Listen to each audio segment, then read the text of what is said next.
naman ang maririnig nung pumasok sa venue ang tatlong ito? Ang dalawang babae na parehong nakasuot ng magarbong puting gown, parehong ikakasal sa iisang lalaki. Pinahihintulutan ito ng kanilang relihiyon at tradisyon. Pero pare-pareho rin bang ito ang ibinubulong kaya ng kanilang mga puso? Ang mga bagong kasal, tiga Matalam, Cotabato sa Mindanao, nag-isang dibdib alinsunod sa tradisyon ng Islam.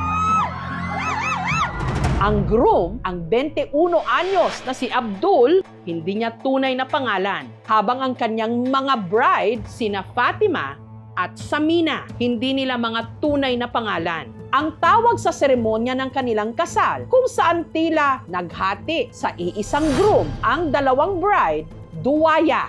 Ito yung pinahihintulutan ng Islam na magkaroon ng higit sa isang asawa, ang isang Muslim na lalaki, provided po that yung husband can deal with equal companionship and just treatment doon sa kanyang mga asawa. Sa kasalukuyan, sina Fatima at Samina nakatira pa muna sa kani-kanilang mga tahanan. Kapag desisyon po ako na mag-schedule na lang po sa kanila, tag 3 days po sa kanilang dalawa. Itong Huwebes, nakaschedule si Fatima na matulog sa bahay ni Abdul, ang bagong kasal. Sinimula ng araw sa paglilinis ng bahay. Sunod na niluto ni Fatima ang mga pinamalengke ng kanyang mister. Ako po yung nagabili ng mga ricados. Sila na po yung bahala magluto. Marunong po siya sa gawaing pangkalahatan po. Mahalaga po. Pagkatapos man ng halian, gumayak na si Abdul para bisitahin naman ang isa pa niyang misis, si Samina.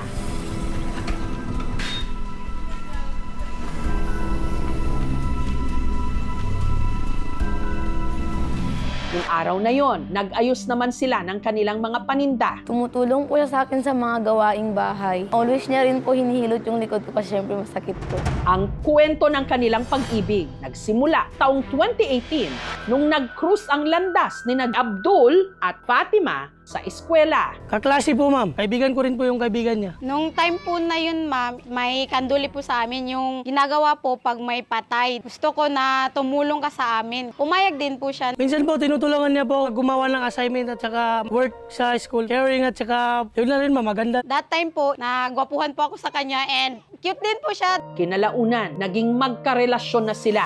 Pero makalipas ang 2 taon, Nag-break po kami noong 2020. Dahil po sa kadahilan ng babaero din. Nag-send po ng picture yung girl. Nalaman ko po na pumunta po siya doon sa ex niya. Yun po, hiwalayan ko na lang po siya. Hindi naman po nagtagal sa akin yun. Kasi po, mas mahal ko pa rin po si Sabi ko, ligawan mo muna yung pamilya ko. Ginawa niya rin po yung sinabi ko. After nun, sinagot ko na rin po siya. Parang buo po yung araw ko po pag nakikita ko po siya. After nun po, hindi na po kami naghiwalay. Nangako po ako sa kanya na hindi ko na po siya lulukuhin ulit. pero nito lang nakaraang taon, si Abdul muli raw natukso. Palihim na pala siyang umibig sa isa pang babae, si Samina. Nagkakilala po kami nung kinasal po yung pinsan niya. Pinairam ko po siya ng payon, ma'am, kasi umuulan po nung time na yun. Nabaitan po ako sa kanya. Wala po akong intensyon na maging kami. Kasi as a friend lang po talaga din. Tumagal po ng tumagal yung pag-uusap namin sa chat. Parang naulog na rin po yung love ko sa kanya. Nanligaw po ako sa kanya nung time na yun. Hanggang ang namumuong pagtitinginan ni Abdul at Samina nakarating sa nobya ni Abdul na si Fatima. May nag-chat po sa akin na, hindi ka ba niluloko ng jowa mo? May gisend po sila sa akin. Yung picture po nila, i-ask ko po siya na, totoo ba to? Nagsabi din siya sa akin na, wala, ano lang yan, ganito, ganyan. Si Samina, wala rin daw kaalam-alam noon na committed na pala si Abdul sa iba. Nung naniligaw po siya, ang akala ko po is ako lang kasi always naman po siya nag-update. Nung nalaman ko na may iba siyang jowa, nakipaghiwalay na ako. Nakonsensya rin po ako. Nanloko po ako ng isang tao. Dalawa pala, ma'am. Ngunit ang kanilang love triangle mas lalong naging komplikado nang si Samina may ipinagtapat. Noong October po, nalaman ko po na buntis ako. Kinausap ko po siya kung anong gagawin namin. Nabigla lang ako. Tsaka kinabahan, ma'am.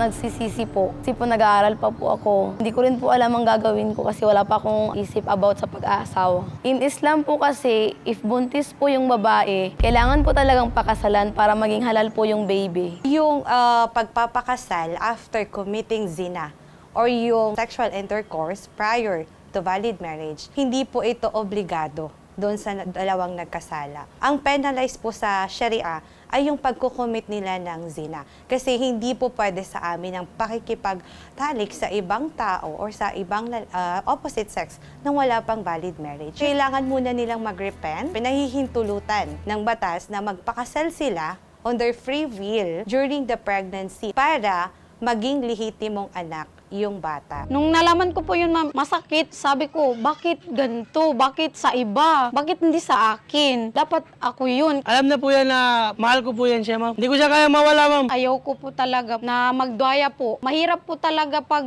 may duwaya ka. Kasi po, nahati po talaga yung oras nung lalaki sa ibang babae.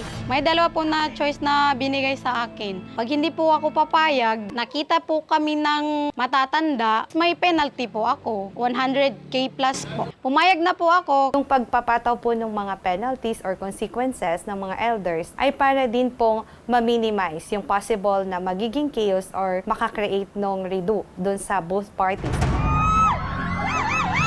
Kaya sina Abdul, Fatima at Samina sumailalim sa tradisyon na kung tawagin, duwaya. Ito ay isang obligasyon natin na to save yung mga kababayan. Save doon sa immoralidad. Sabi sa Article 27 ng PD 1083, the Muslim husband may have more than one wife, but not more than 4 at a time, provided that the husband can deal with them with equal companionship and just treatment. Kailangan po niya mag-provide ng support sa kanyang mga asawa. Para naman sa mga lalaking Muslim, ang duwaya ay amana, hindi pribilehiyo. Hindi ito dapat gamitin solusyon sa sariling pagkakasala o irresponsibilidad. Sa kababaihan ay malaya silang pumili ng kanilang mapapangasawa. Kung tayo ay sa palagay natin na oppress o napipilitan, humingi tayo ng tulong sa ating pamilya, sa ating mga scholar, at silang mga merong sa institusyon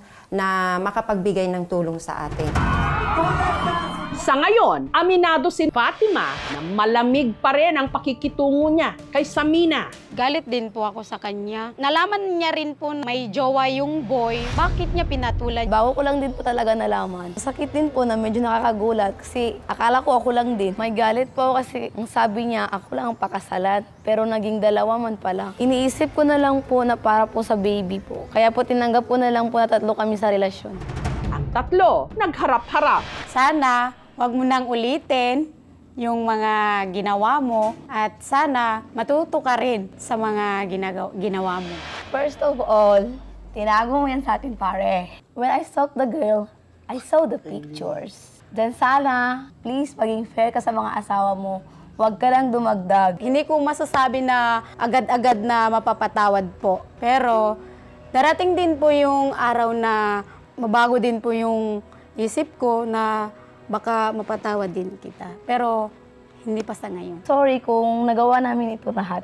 Sana mapatawad mo kaming dalawa. Alagaan mo yung baby nyo ng maayos at maging mabuti kang ina. Humihingi ako ng tawad sa inyo. Hanggang dito na lang to, hindi na to mauulit. Natuto na rin po ako sa pagkakamali ko at hanggang doon na lang talaga yun. Sana magkasundo kayong dalawa. Kasi pag-asa tranquility part, no? Yung dapat nandun ng peace of mind. Una po ay mapanatili po yun, ay may bigyan mo yung susena sa babae. Pangalawa, yung pag-uusap. Pangatlo, strong fit. Pinag-iisa sila ng tradisyon. Sana sa pag-usad ng panahon, pare-pareho ring katapatan ang ititibok ng kanilang mga puso.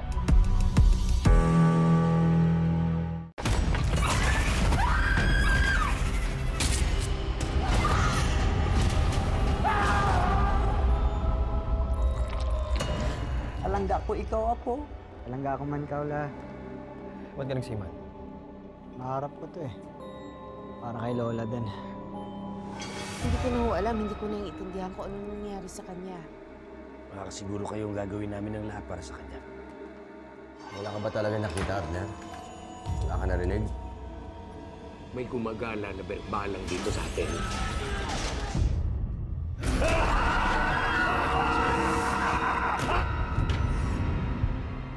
ng mga nangangambang puso't isip, ginagamit yan ng demonyo para kumapit sa kaluluwa ng tao. Alam mo kung sino yung dapat mong ipagdasal na hindi mo makita? Si Pochong. Kumakain ng patay, may mata ng pusa, may pakpak ng pangke, lumalakas kapag kabilugan ng buwan. Mag-iingat ka sa masusunod mo sasabihin. You know about the Pochong? Please refrain from talking about Pochong. Do not attract its attention. Father Rex, yan po bang pinakamatinding sanib na naharap ninyo? Hindi ako titigil hanggang hindi ako nakapaningin. Hindi tayo magpapatay. Kakampi natin ng Diyos. Masusunod ang kaluluwa mo, Silvierno! Mapatawad ng Diyos sa lahat ng lumalapit sa kanya!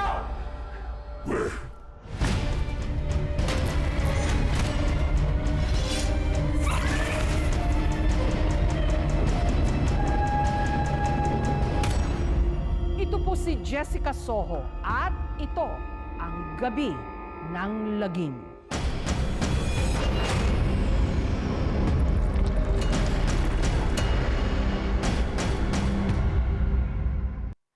Thank you for watching, mga kapuso. Kung nagustuhan niyo po ang videong ito, subscribe na sa GMA Public Affairs YouTube channel.